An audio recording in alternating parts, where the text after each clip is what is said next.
Now let's calculate feeder number 5. Now notice I'm reading on page 311 of the workbook, so read along with me. Now notice in feeder number 5 we have motor loads. We have the motor loads listed there based upon their horsepower and their voltage, and we select the full load current rating of each motor from our table 430.250 as required by 430.6A1 of the NEC. Now, notice in the item number 1, we've done that.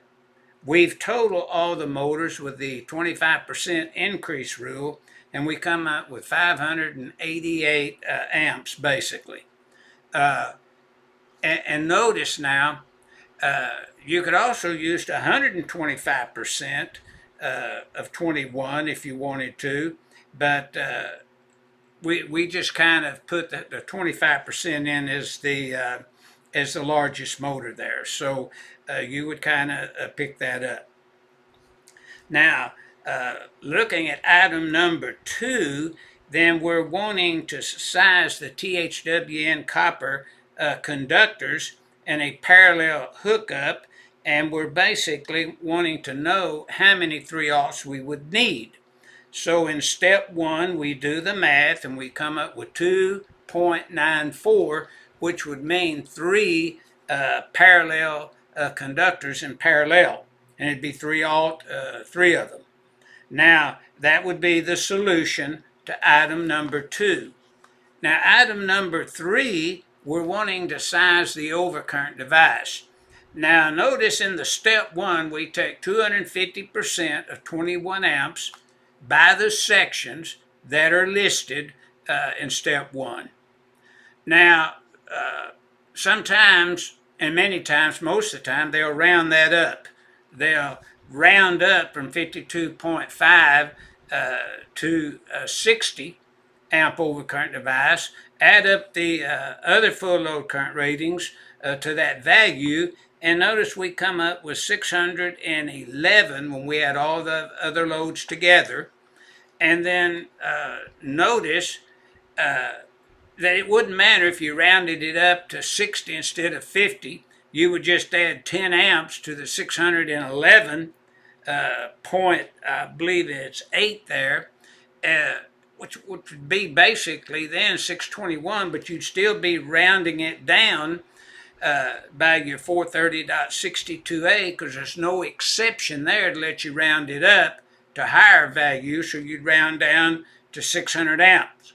So the overcurrent device would be 600 amps, and you would have basically 3 3/0 conductors in parallel, and 3 times 200 would be 600.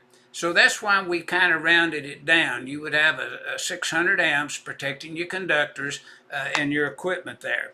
So this will kind of round out now item 3. Now we move to item 4. In item 4, we're just simply showing the sizing of the grounding electrode conductor based upon the KC mil rating or circular mil rating of the conductors. And notice when we do the math in step 1, you come up with 503.4 KC mil, and going to your table 250.66, that would be a 1/0.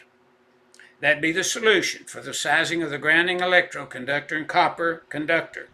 Now, next we would size the supply side bonding jumper, and notice it would be the same. We would just move to table 250.102, C as in car 1, and based up again upon the 503.4 KC mils, it would be a 1/0 also that would be selected for the supply side bonding jumper.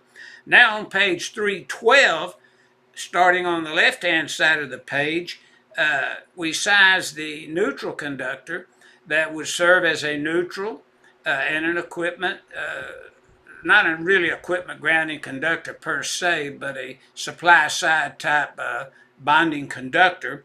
And notice that it would be 1/0 also, and it would be large enough to serve as a calculated neutral load in accordance to 220.61 and Table 250.102 C1. And basically, that is the procedure for calculating those items that are needed in the calculation after it's performed based upon the questions asked. And I think this procedure will show you how that particular calculation and the components were selected based upon code references that are under each calculation procedure.